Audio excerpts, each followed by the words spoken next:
Malam itu, langit Jakarta tidak berbintang, tertutup polusi dan cahaya kota yang menyilaukan, tapi lapangan kampus Universitas Indonesia bersinar lebih terang dari biasanya. Ratusan drone terbang membentuk formasi hati di udara, berdengung seperti sekawanan lebah yang mengejek nasibku. Di bawah sana, di tengah kerumunan mahasiswa yang bersorak histeris, Adi laki-laki yang kuharapkan selama 7 tahun, sahabat masa kecilku sedang berlutut. Di tangannya ada kotak beludru merah.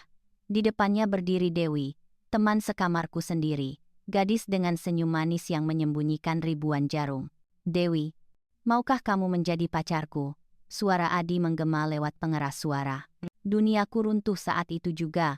Sorak-sorai, terima, terdengar seperti vonis hukuman mati bagiku. Aku, Putri, si gadis biasa yang selalu ada di samping Adi saat dia susah, kini hanya menjadi penonton di barisan paling belakang, memeluk lututku sendiri dalam bayang-bayang. Tanpa menunggu jawaban Dewi, aku berbalik dan berlari. Air mataku jatuh lebih cepat daripada langkah kakiku yang menyeret rasa malu dan sakit hati. Aku membanting pintu kamar asrama atau yang biasa kami sebut kos-kosan. Napasku tersengal-sengal. Kamar ini sempit, hanya cukup untuk 2 tempat tidur dan 2 meja belajar. Tempat tidur Dewi penuh dengan boneka beruang pemberian Adi, seolah mengejek kesendirianku. Jam menunjukkan pukul 11 malam. Aku tidak bisa tidur. Bayangan Adi yang tersenyum pada Dewi terus berputar di kepalaku seperti kaset rusak. Aku butuh pelarian. Aku butuh melampiaskan amarah ini. Tanganku meraba-raba di bawah bantal, mengambil ponselku dan membuka aplikasi game Battle Royale yang sedang populer. Persetan dengan cinta, gumamku sambil menghapus air mata dengan kasar. Malam ini aku hanya ingin membunuh orang. Di dalam game, aku menekan tombol start karena tidak ada teman yang online, dan aku tidak punya teman dekat selain Adi dan Dewi. Betapa menyedihkannya hidupku. Aku memilih mode squad dengan pencarian tim acak. Sistem memasangkanku dengan 3 orang asing. Salah satu ID menarik perhatianku. Rizky, killer. Permainan dimulai. Pesawat melintasi peta pulau tropis. Tanpa berpikir panjang, aku melompat di area Pochinki versi game ini, tempat paling rusuh. Tempat di mana pemain terjun untuk mati atau membunuh. Aku tidak peduli strategi, aku hanya ingin menembak. Baru mendarat, aku langsung memungut senjata seadanya. Air mataku masih mengalir deras, membuat pandanganku kabur. Layar ponselku basah, aku melihat bayangan musuh. Tapi karena mataku buram, aku malah melempar granat ke arah rekan satu timku sendiri yang sedang bersembunyi di balik tembok. Boom! Darah rekan setimku berkurang drastis. Dia jatuh, knocked out. Detik berikutnya, suara berat dan penuh emosi meledak dari speaker ponselku. Woi, nomor 2, mata lo di mana hah? Suara itu milik Rizky, killer. Lo main pakai kaki ya? Kalau nggak bisa main, mending lo jadi bot aja di lobi. Ngapain ngerusak rank orang jam segini? Jalan aja kayak orang mabuk, lempar bom ke temen sendiri. Otak lo ketinggalan di pesawat. Omelannya panjang, kasar, dan pedas. Biasanya, aku akan membalas atau mematikan voice chat. Tapi malam ini, hatiku sudah terlalu hancur. Dimarahi oleh orang asing di game saat aku baru saja patah hati, rasanya seperti ditaburi garam di atas luka yang menganga. Isak tangisku pecah. Aku tidak bisa menahannya lagi. Sambil sesenggukan, aku menekan tombol mikrofon. Maaf. Suaraku bergetar hebat, serak karena tangisan. Maaf mas, saya nggak sengaja. Suara di seberang sana hening sejenak, mungkin terkejut mendengar suara perempuan yang menangis histeris. Tapi kemudian dia mendengus kasar. Nangis? Cengeng banget. Kalau nggak bisa main, keluar aja. Amarah tiba-tiba menyusup di antara kesedihanku. Kenapa semua laki-laki malam ini jahat padaku? Tanpa sadar, sebuah kebohongan meluncur begitu saja dari mulut. Sebuah kebohongan bodoh yang akan kusesali seumur hidupku. Maaf. Kataku lagi.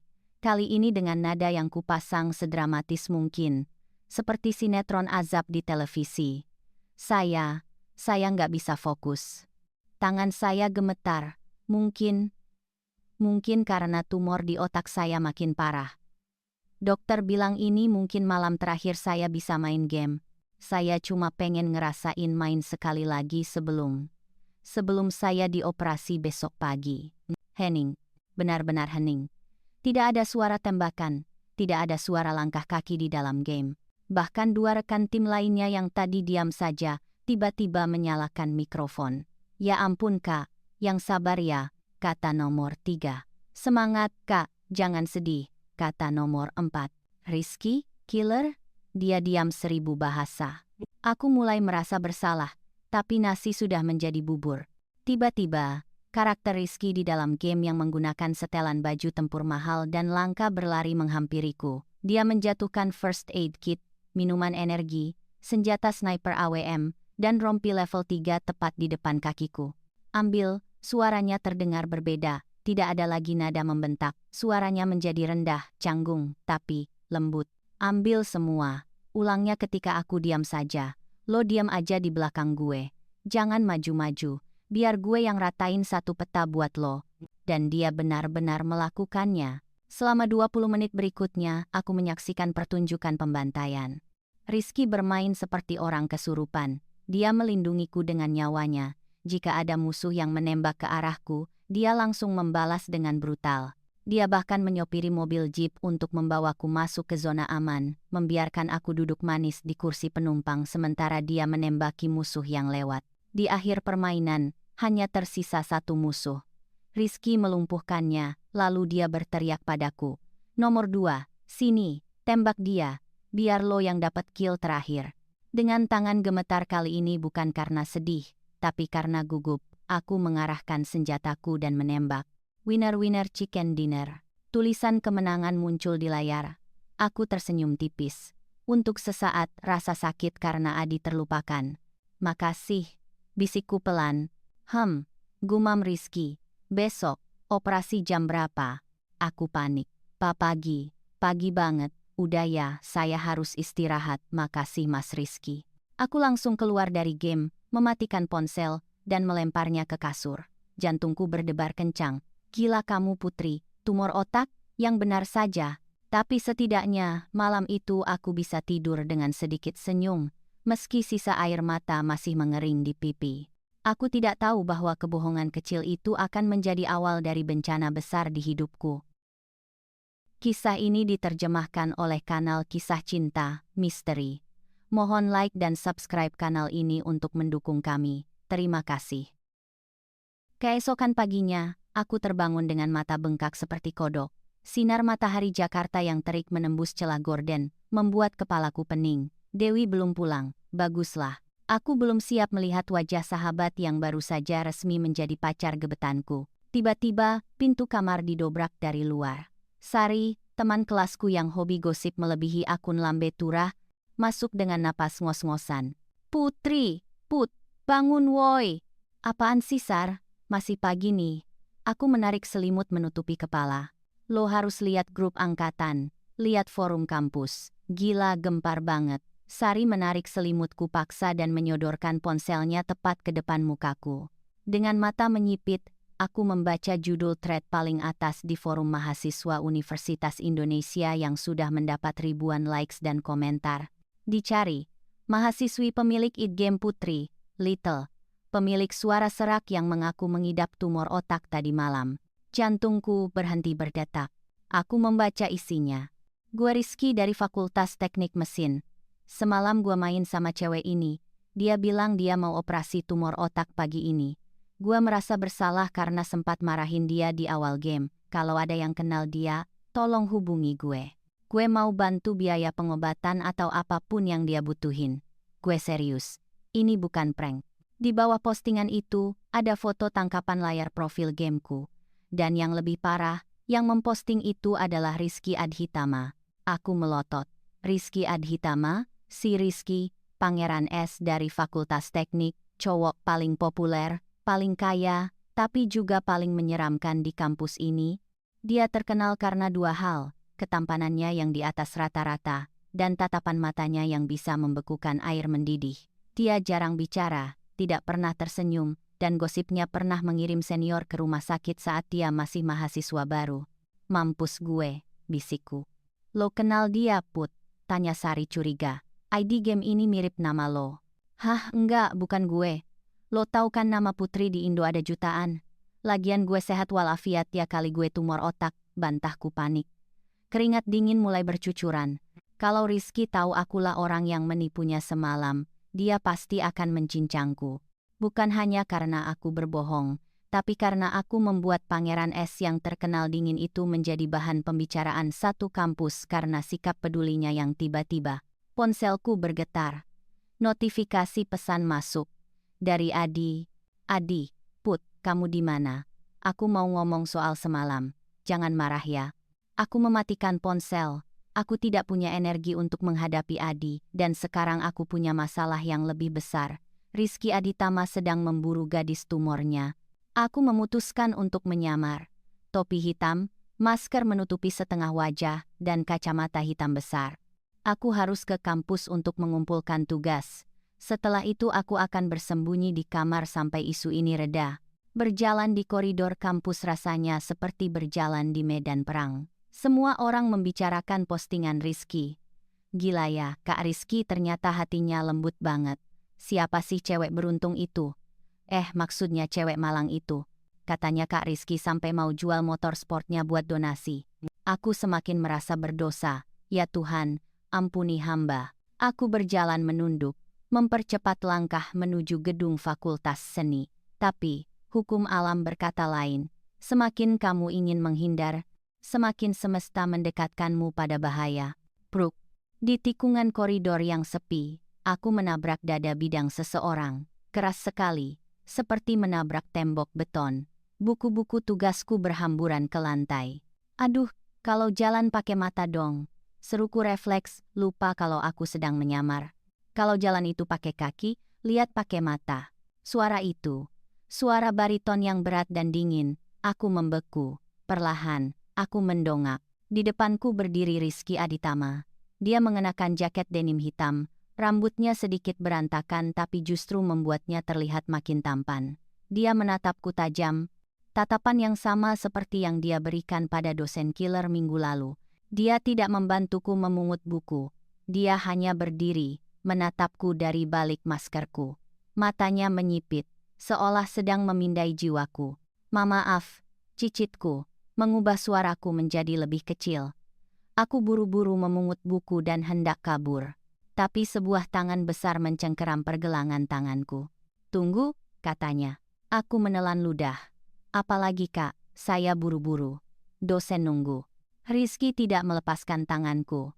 Dia justru menarikku mendekat, sampai aku bisa mencium aroma parfum mahalnya yang bercampur dengan bau rokok mint. Dia menundukkan wajahnya, mendekat ke telingaku. Suara lo, bisiknya membuat bulu kuduku meremang. Mirip banget sama seseorang yang lagi gue cari. Jantungku rasanya mau copot. Salah orang kali Kak, suara saya emang pasaran. Oh ya? Rizky menegakkan tubuhnya lagi, tapi matanya tidak lepas dariku. Tiba-tiba, dia mengulurkan tangan yang satunya, dan dengan gerakan cepat sangat cepat sampai aku tidak sempat bereaksi dia menarik masker dari wajahku. Wajahku terekspos, mataku yang bengkak, hidungku yang merah, dan sisa ingus yang mungkin masih ada. Rizky terdiam sejenak. Dia menatap mataku yang sembab. Lo nangis? Tanyanya, nadanya sedikit berubah. Tidak sedingin tadi. Bukan urusan kakak. Aku berusaha merebut maskerku kembali, tapi dia mengangkat tangannya tinggi-tinggi. Kenapa nangis? Karena tumor lo? Skakmat. Aku melongo. Hah? Rizky menatapku dengan ekspresi yang sulit diartikan. Ada kilatan aneh di matanya. ID Putri, Little. Gua udah cek IP address-nya, lokasinya di asrama Putri Blok C, dan satu-satunya Putri di Blok C yang main game jam segitu cuma lo. Dia tahu. Dia sudah tahu dari awal. Kak, dengerin dulu penjelasan saya. Kakiku lemas. Tamatlah riwayatku. Dia pasti akan mempermalukanku di depan umum. Tapi alih-alih marah, Rizky malah melakukan hal yang tak terduga. Dia merogoh saku jaketnya, mengeluarkan sapu tangan siapa cowok zaman sekarang yang masih bawa sapu tangan, dan menyodorkannya padaku. Hapus tuh ingus lo. Jelek banget, katanya datar. Aku bengong. Ambil, perintahnya. Dengan ragu aku mengambil sapu tangan itu dan mengelap hidungku. Kak Rizky, nggak marah? Marah, jawabnya singkat. Lo nipu gue. Gua hampir jual motor gua buat biaya operasi lo. Maaf, aku membungkuk 90 derajat. Saya bohong, saya nggak sakit. Semalam saya cuma lagi patah hati. Terus kakak marahin saya. Jadi saya asal ngomong biar kakak diem. Sumpah saya nggak bermaksud jahat. Rizky menatapku lama. Lalu, sudut bibirnya terangkat sedikit. Sangat sedikit, hampir tak terlihat. Patah hati, tanyanya. Aku mengangguk pelan. Iya, gara-gara cowok yang nembak temen lo pakai drone norak itu? Aku terkejut. Kok kakak tahu? Satu kampus tahu. Video Adi nembak Dewi viral, Rizky mendengus, seolah meremehkan. Selera cowok lo jelek banget. Mending sama lo kemana-mana. Tunggu, apa aku tidak salah dengar? Rizky Aditama baru saja memujiku, atau menghinaku. Belum sempat aku mencerna kata-katanya, dia tiba-tiba menarik tanganku lagi. Ikut gue. Kemana? Makan. Gue lapar. Dan karena lo udah bikin gue khawatir setengah mati semalam, lo harus tanggung jawab. Tanggung jawab apa? Temenin gua makan. Gua nggak suka makan sendirian, katanya sambil terus menyeretku menuju parkiran. Tapi kak, orang-orang bakal lihat. Biarin. Biar si Adi itu lihat. Rizky berhenti sebentar. Menoleh ke arahku dengan seringai tipis yang membuat jantungku berdetak bukan karena takut, tapi karena sesuatu yang lain. Lo nggak mau bikin dia nyesel karena udah milih cewek lain. Kata-kata itu menghantamku telak. Balas dendam, membuat Adi cemburu. Ide itu terdengar gila, tapi entah kenapa, sangat menggoda. Naik. Perintah Rizky sambil menyodorkan helm ke arahku saat kami sampai di depan motor sport merahnya yang mentereng. Aku menerima helm itu. Saat aku naik ke boncengan motornya, aku bisa merasakan tatapan ratusan pasang mata mahasiswa di sekitar parkiran tertuju pada kami. Bisik-bisik mulai terdengar. Putri si Upik Abu dibonceng Pangeran S. Saat motor Rizky menderu keluar dari gerbang kampus, aku melingkarkan tanganku di pinggangnya karena dia ngebut seperti orang gila. Angin menerpa wajahku. Untuk pertama kalinya sejak tadi malam, aku tidak memikirkan Adi dan Dewi. Aku hanya memikirkan punggung tegap di depanku dan kebohongan konyol yang justru membawaku ke situasi absurd ini. Tanpa aku sadari, dari kejauhan, Adi berdiri di depan gerbang fakultas, menatap kami dengan wajah keruh. Cerita tentang gadis tumor mungkin sudah selesai, tapi cerita tentang aku dan musuh bebuyutan kampus ini baru saja dimulai. Kisah ini diterjemahkan oleh kanal Kisah Cinta Misteri. Mohon like dan subscribe kanal ini untuk mendukung kami. Terima kasih. Motor Rizky berhenti di sebuah warung tenda sate Taichan yang ramai di daerah Senayan. Bukan restoran mewah seperti dugaanku. Dia memesan 50 tusuk sate dengan santai. Sementara aku masih berusaha menata rambutku yang berantakan karena helm. Makan, perintahnya singkat saat sate datang. Kak, ini banyak banget. Lagian saya lagi diet, tolakku. Diet? Badan lo udah kayak lidi. Makan atau gue suapin. Ancaman itu terdengar konyol, tapi melihat tatapan matanya, aku tidak berani membantah. Kami makan dalam diam. Anehnya, keheningan ini tidak menyiksa, justru terasa nyaman. Sampai tiba-tiba sebuah bayangan familiar muncul di samping meja kami. Itu Adi. Dan tentu saja, Dewi mengekor di belakangnya. Putri, suara Adi terdengar kaget. Matanya beralih dari piring sateku ke wajah Rizky. Kamu, ngapain sama Kak Rizky? Rizky meletakkan tusuk satenya dengan tenang. Dia menyeka mulutnya dengan tisu, lalu menatap Adi dengan tatapan bosan. Makan. Lo buta. Adi mengepalkan tangannya. Kak, gua nggak ada urusan sama lo. Gua mau ngomong sama Putri. Put, kita perlu bicara soal semalam. Kamu salah paham. Salah paham apanya, Di? Aku akhirnya bersuara, menahan getaran di dadaku. Kamu nembak Dewi, itu fakta, bukan salah paham. Tapi kita sahabatan, Put. Aku nggak mau kita canggung. Dan, kenapa kamu harus jalan sama cowok kayak dia?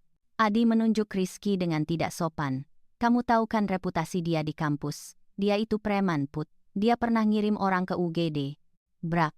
Rizky menggebrak meja. Tidak keras, tapi cukup untuk membuat hening seluruh warung. Dia berdiri, tingginya menjulang di atas Adi. Mending lo bawa pacar baru lo pergi. Suara Rizky rendah tapi mematikan. Sebelum sate ini gue colok ke hidung lo. Dewi, yang sejak tadi diam, pura-pura ketakutan, dan menarik lengan Adi. Udah yang, yuk pergi, Kak Rizky serem. Adi menatapku dengan kecewa seolah akulah yang mengkhianatinya lalu pergi. Saat mereka menjauh, bahuku merosot. Air mata bodoh ini mau keluar lagi. Tiba-tiba sebuah tangan besar mengacak puncak kepalaku. Kasar, tapi hangat. Jangan nangis demi cowok brengsek di depan sate enak. Mubazir, kata Rizky. Dia menyodorkan piringnya padaku. Nih, makan punya gue. Gue tahu lo masih lapar. Malam itu di bawah tenda warung sate aku menyadari satu hal. Rizky Adhitama mungkin bermulut pedas, tapi dia jauh lebih manusia daripada Adi yang ku kenal seumur hidupku. Seminggu berlalu, gosip kedekatanku dengan Rizky menyebar seperti virus. Di kampus, orang-orang menatapku dengan pandangan aneh campuran antara iri dan kasihan. Dewi melancarkan aksinya. Di kamar asrama, dia sering menyindir, "Put, hati-hati loh. Dulu ada rumor Kak Rizky ngehajar mahasiswa baru bernama Eko sampai babak belur cuma karena hal sepele. Dia itu psikopat." Kata-kata Eko itu menggangguku. Aku ingat kejadian itu. Itu terjadi saat kami masih mahasiswa baru, 2 tahun lalu. Tapi aku tidak tahu detailnya karena saat itu aku sedang sakit tifus dan izin kuliah seminggu. Penasaran, aku nekat pergi ke ruang arsip BEM fakultas. Kebetulan aku kenal penjaganya. Aku mencari berkas kasus pendisiplinan mahasiswa tahun 2023. Tanganku gemetar saat membaca laporan kejadian itu. Pelaku, Rizky Adhitama. Korban, Eko Prasetyo. Alasan, perkelahian di belakang gedung perpustakaan. Tapi ada catatan tambahan dari dosen pembimbing di halaman belakang, yang sepertinya luput dari perhatian publik. Saudara Rizky memukul Eko karena Eko kedapatan membawa kamera tersembunyi dan memotret mahasiswi secara tidak senonoh. Rizky menghancurkan kamera itu untuk melindungi identitas korban. Jantungku berhenti. Korban? Siapa korbannya? Aku membalik halaman lampiran. Ada foto barang bukti. Sebuah kartu pelajar yang sempat difoto oleh si pengintip sebelum kameranya dihancurkan. Foto di kartu pelajar itu adalah fotoku. Kakiku lemas. Aku merosot ke lantai. Jadi, 2 tahun lalu, Eko si pengintip itu mengincarku. Dan Rizky. Rizky menghajarnya habis-habisan bukan karena dia preman, tapi karena dia melindungiku. Dia menanggung sanksi skorsing, dicap sebagai preman kampus, dan dimusuhi orang-orang. Semua itu demi menjaga namaku agar tidak terseret kasus pelecehan. Dan dia tidak pernah mengatakannya padaku. Sekalipun, dasar cowok bodoh, isaku pelan di ruang arsip yang sunyi. Kenapa lo nggak pernah bilang? Hari gelar seni kampus, Art Night, tiba. Ini adalah acara terbesar tahunan sebelum kelulusan senior. Aku terpilih mewakili jurusan untuk menari tarian kontemporer. Latihan sudah kulakukan berbulan-bulan. Ini adalah caraku membuktikan pada Adi bahwa aku bisa bersinar tanpanya. Di belakang panggung, suasana sangat sibuk. Aku sedang mengikat tali sepatu tariku ketika Dewi lewat. "Semangat ya Put, jangan malu-maluin," katanya sambil tersenyum manis, terlalu manis. 5 menit sebelum giliranku, aku melakukan pemanasan kecil. Saat aku melakukan lompatan Grand Jeté, aku merasakan sesuatu yang tajam menusuk tumitku dari dalam sepatu. Disusul rasa sakit yang luar biasa saat mendarat. "AAARGH," teriakku. Aku jatuh terduduk. Orang-orang mengerubungiku. Aku melepas sepatu dengan gemetar. Di dalamnya, ada pecahan kaca kecil-kecil yang diselipkan di bagian sol dalam. Darah segar mengalir menembus kaos kaki putihku. "Ya Tuhan, siapa yang naruh beling di situ?" teriak koordinator acara. Kakiku. Aku menangis, bukan karena sakit, tapi karena putus asa. Gimana aku bisa nari? Dokter jaga kampus datang memeriksa. "Luka sobek, harus dijahit. Kamu nggak bisa menari malam ini, apalagi tarian yang banyak lompatan." Duniaku runtuh untuk kedua kalinya. Adi ada di sana, menatapku dengan prihatin tapi tidak berbuat apa-apa. Dewi berdiri di pojok, pura-pura kaget, tapi aku bisa melihat sudut bibirnya terangkat. "Batalin aja penampilan Putri," kata panitia. "Enggak." Suara itu membelah kerumunan. Rizky muncul, masih dengan setelan kemeja hitam yang digulung sesiku. Napasnya sedikit memburu seolah dia baru saja berlari. Dia menerobos kerumunan, berlutut di depanku tanpa peduli celana mahalnya kotor kena darah. Sakit, tanyanya lembut, mengabaikan semua orang. Aku mengangguk sambil menangis. Aku nggak bisa nari, Kak. Semuanya sia-sia. Rizky menatap mataku lekat-lekat. Lo percaya sama gue? Hah? Lo nggak bisa nari lompat-lompat. Oke, kita ganti konsepnya, sekarang. Gila! Waktunya tinggal 10 menit. Protes panitia. Rizky menoleh menatap panitia dengan tatapan pangeran esnya yang legendaris. Gue yang tanggung jawab. Siapin piano di tengah panggung.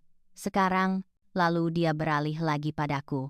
Tanpa aba-aba, dia menyelipkan satu tangannya di bawah lututku dan satu lagi di punggungku, mengangkatku dengan gaya bridal carry.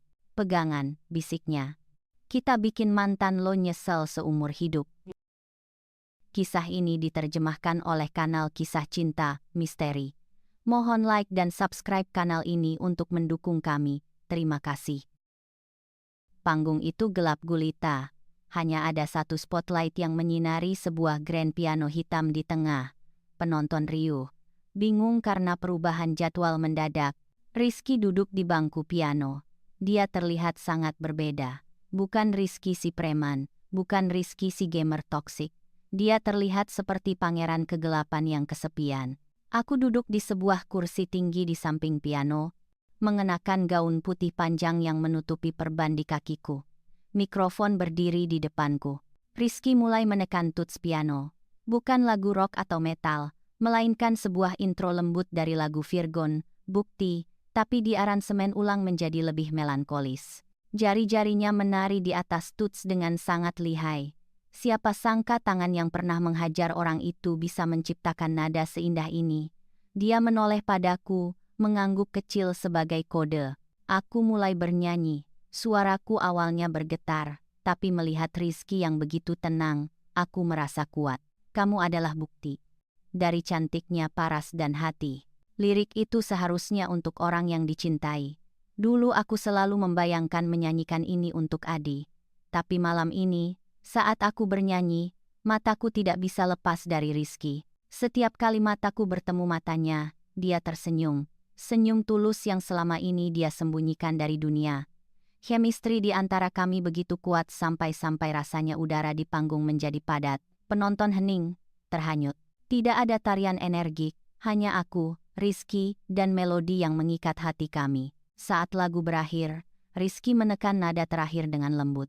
Tepuk tangan meledak seperti gemuruh halilintar.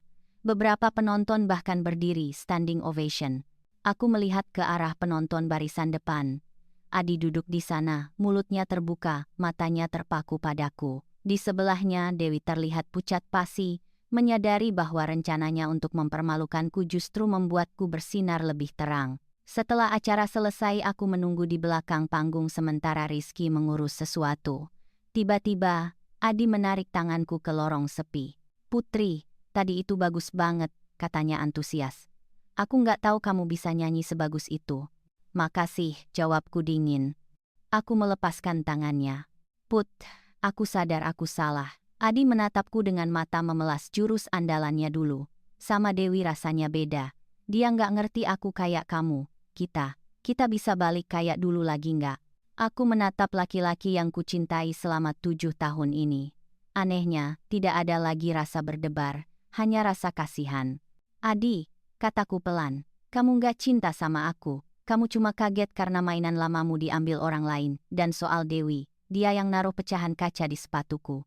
Semoga kamu bahagia sama cewek kayak gitu. Wajah Adi memucat. Apa? Dewi.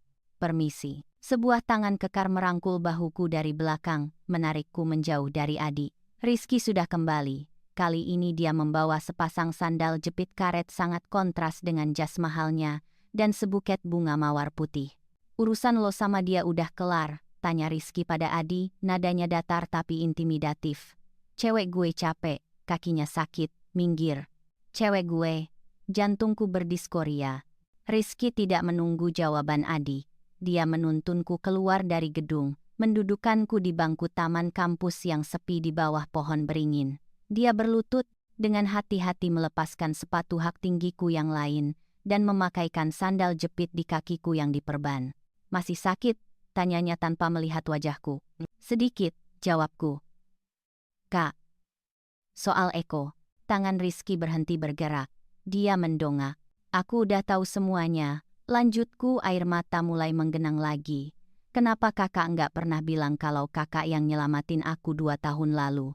Kenapa kakak biarin satu kampus benci sama kakak? Rizky menghela napas panjang, lalu duduk di sebelahku. Dia menatap langit malam Jakarta yang kali ini ajaibnya terlihat ada 1-2 bintang. Karena waktu itu lo naksir berat sama Adi, jawab Rizky jujur.